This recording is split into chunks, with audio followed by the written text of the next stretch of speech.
They're in their district every day. Thank you, Congressman. I'll hand it back to Trish, who I think is going to turn. I just wanted to introduce Nihal. No, it's a tough one. I'm married for love, not for this last name. Anyway, the president and CEO of the youth movement against Alzheimer's. So I have to tell everyone in this room how important youth is here. I mean, not only are the next generation, unfortunately, becoming this generation for relatives who have Alzheimer's. And when that happens, forget your vacations, forget, it's a mirage. So I want you to talk a little about what you're doing and what it means to the youth of today. Of course. Thank you so much for that introduction, and thank you to you and George for giving our cause this platform today. I actually want to start with a story. Jason Rodriguez was a high school student who, he had it all. He had the great GPA, captained his varsity basketball team, and from what he told me, he even took the cutest girl to the junior prom. And 2 weeks before his senior year, his single mom sat him down, and they had the talk. No, not that talk. This was the dreaded talk that so many of us in this room have heard in one form or another. Jason found out his mom was diagnosed with Alzheimer's. Now, in spite of being a smart kid, the 17-year-old didn't know what that was, so he Googled it. And then he Googled, what is a cure for Alzheimer's? And then, out of desperation, he even Bing searched it. But neither Bing nor Google had the answers he was, desperately looking for.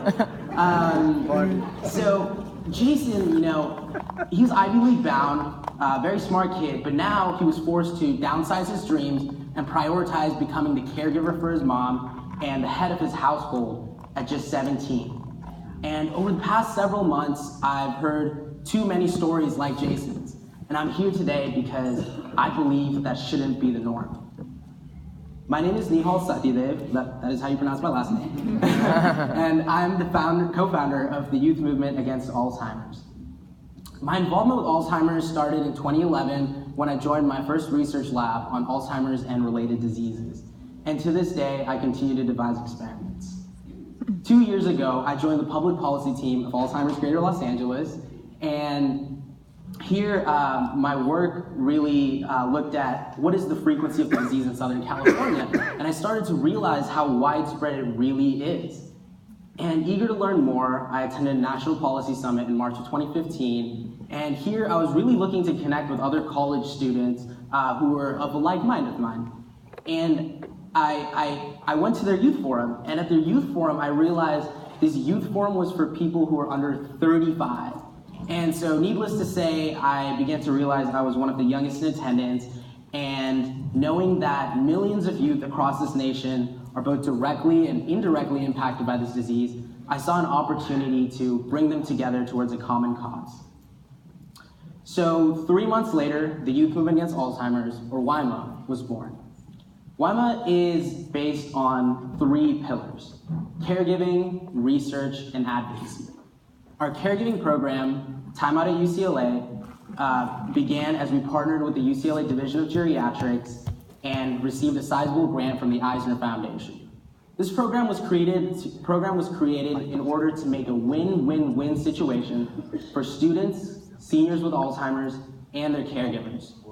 So students are trained on how to interact with and provide care for these seniors, and then are paired with them based on similar interests, career paths, and hobbies.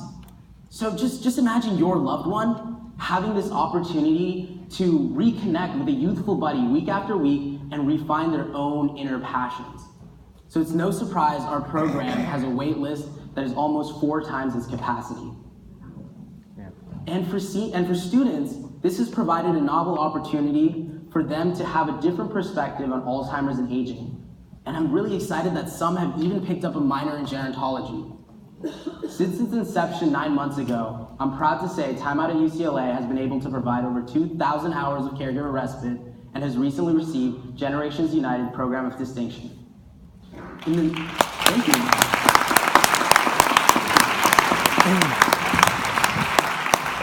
We hope to scale this model at several college campuses to increase its impact in the years to come.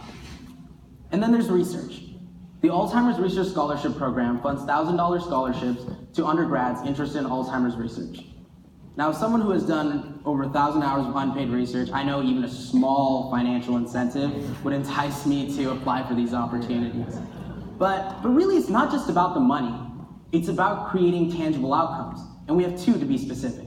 One, that students can showcase to the scientific community, and another that the general population can understand, especially youth who don't conduct research. Our program will be open to students in both the hard sciences as well as the humanities, as we know to understand Alzheimer's is not simply to understand its underlying mechanisms, but also to really take in its human component. In the upcoming academic year, we hope to start this program in a few universities across the nation. Now, you know, students, we're busy doing a lot of things, and I heard earlier sometimes we even play on the Xbox, and so not everyone has this opportunity to be connecting with our caregiving program or looking for these research scholarships. And so that's why we created an advocacy-based model that can be scaled to any college or high school campus. And when youth leaders join our model, we provide them with extensive startup material, instructions on how they can reach out to local press and local politicians, and also direct contact to our executive board so we can help them hone in on their message and really hone in on their message and overcome any obstacles that they might have in growing out their chapters. So this message has inspired the creation of 33 chapters in college campuses and high schools around the nation, making the Youth Movement Against Alzheimer's the nation's largest youth-led Alzheimer's 501c3 nonprofit.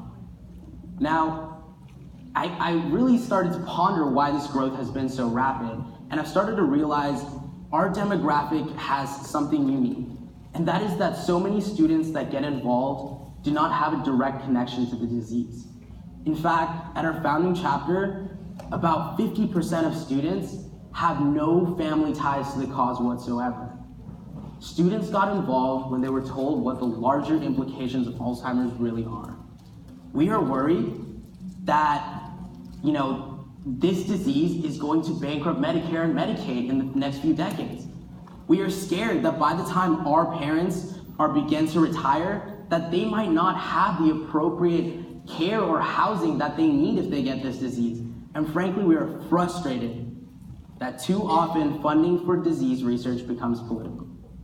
Now, as millennials, we are interested in voting for long-term solutions to global challenges that, if not addressed now, will have huge universal implications when we reach our 40s and our 50s.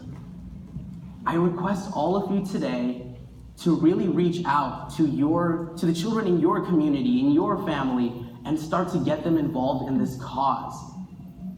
Now, everyone here knows 1 in 3 over 85 are diagnosed. And for a lot of you, that's your friend, your cousin, aunt, uncle, mother, father, and for many of us, that's our grandparents as well. I remember every summer, until I was 5, I would spend time with my grandmother, and you know, she was the one who really taught me the beginning words of my family tongue, which is Telugu. And now when I go back to visit my grandma, I'm sharing those same words with her, only to receive a blank stare in response. And it's just really interesting to see how a one-time distinguished ophthalmologist is now barely able to remember that we're family.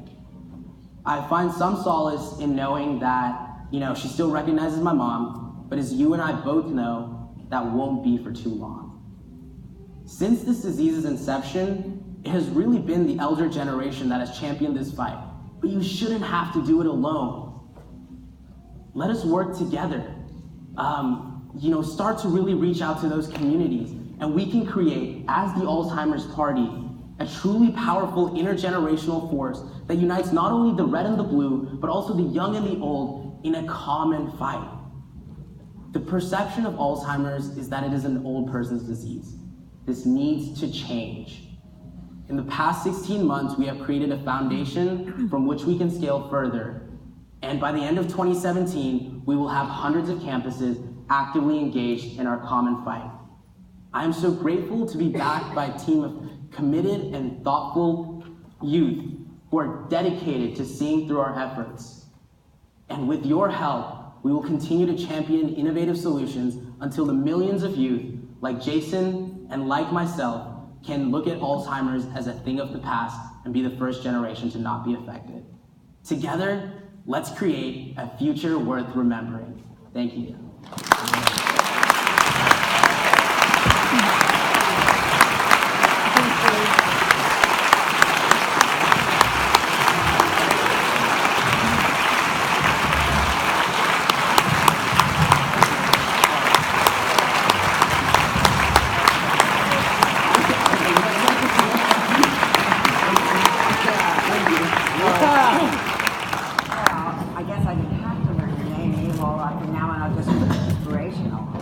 That was great. I don't know who wants to follow that. I make 1 point. Dogs and babies, my God, and now you.